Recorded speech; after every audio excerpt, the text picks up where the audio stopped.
Um, so today I'm making video about me buying an apartment in Shanghai here at the age of 34. So I make some points to share in this video because my parents are here in Shanghai taking care of the renovation, so I can't just do the recording at home. It's a bit awkward. And I have breakdown into two parts. The first part is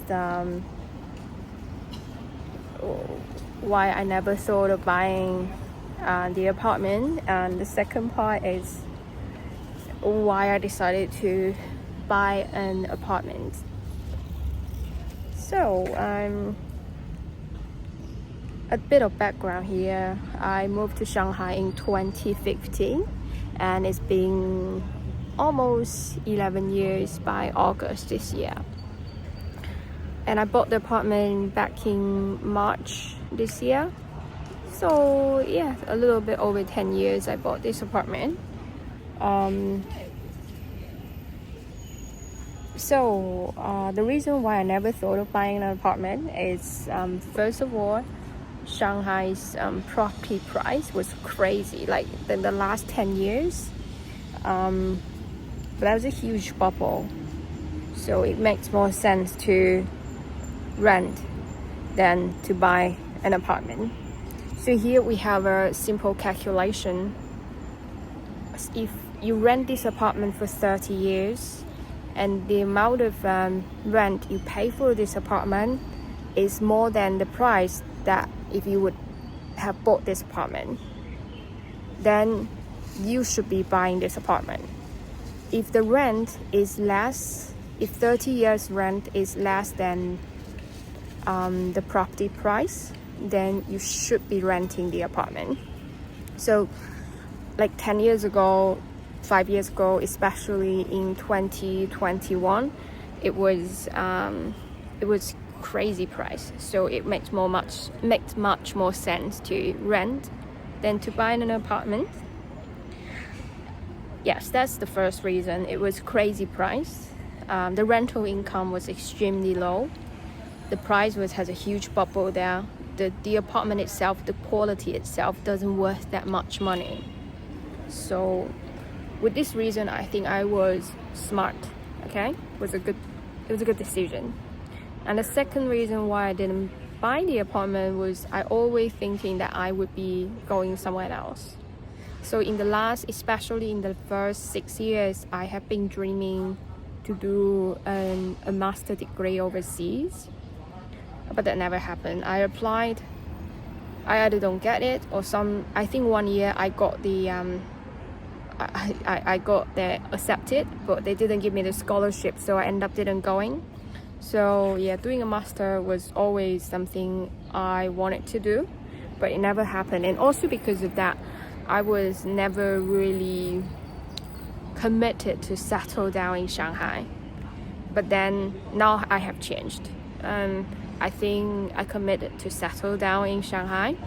And I think for this reason, it was just part of growing up, you know. When you were younger, you think of this and that. And eventually it might not happen. It's just nobody's fault. But if I could time travel back to my 24, when I just arrived in Shanghai, I would probably tell myself that just save up and buy an apartment.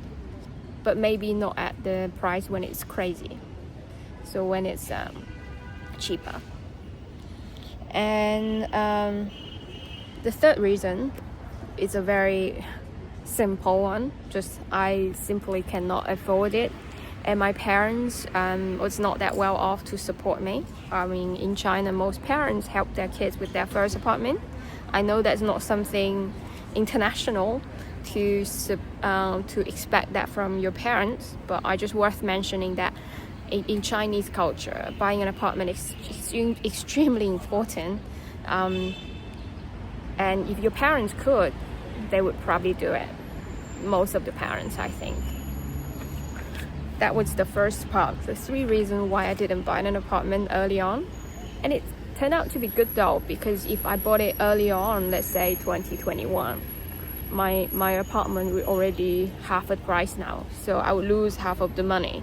So it would actually turn out to be like it turned out to be a good thing.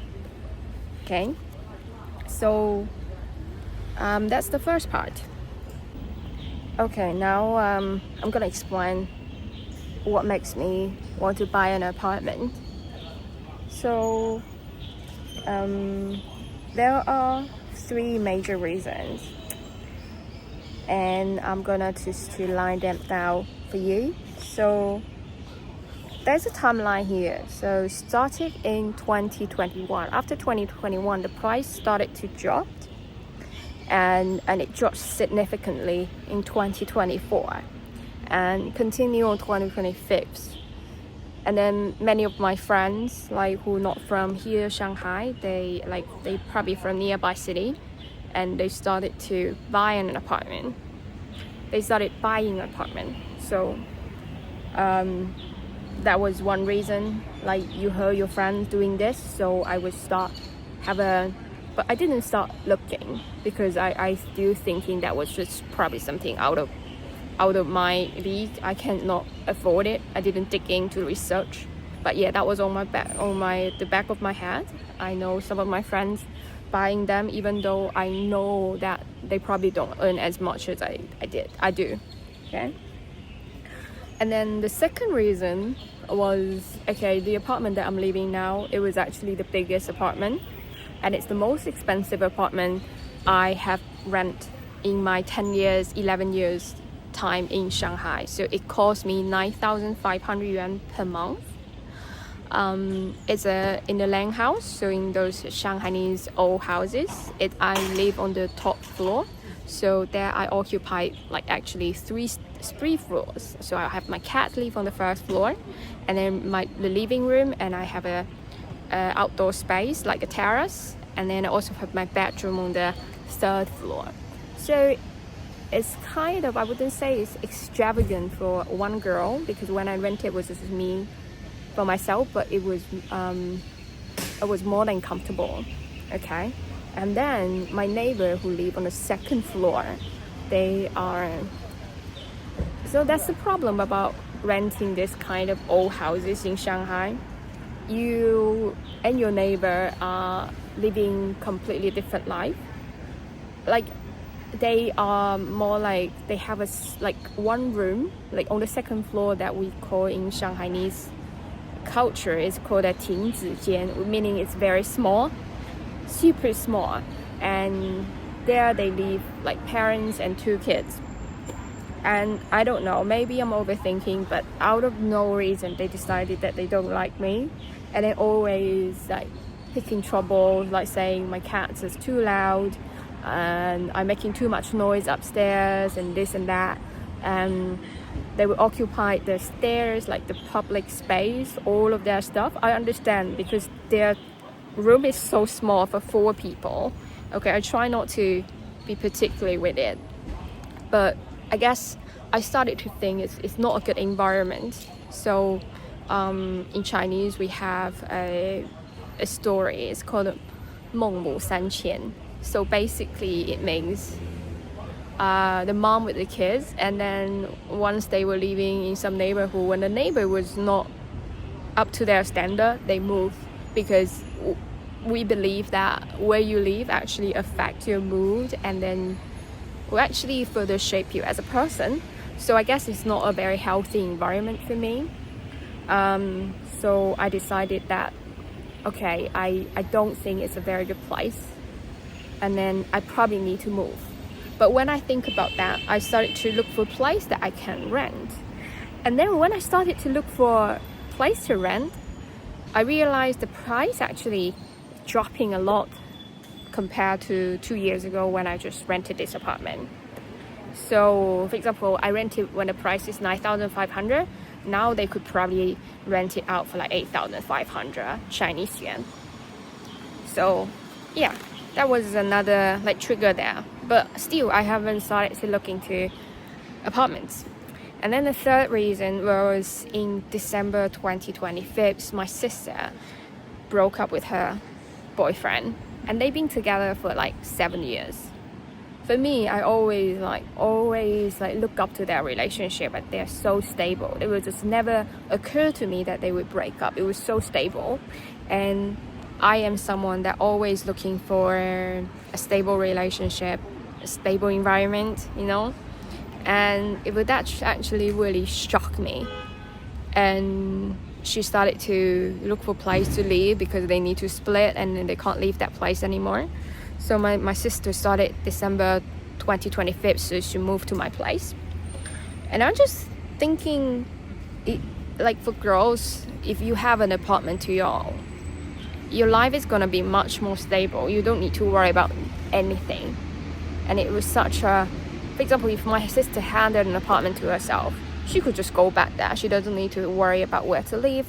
Like, lucky that I'm here, so she can just move to my place straight.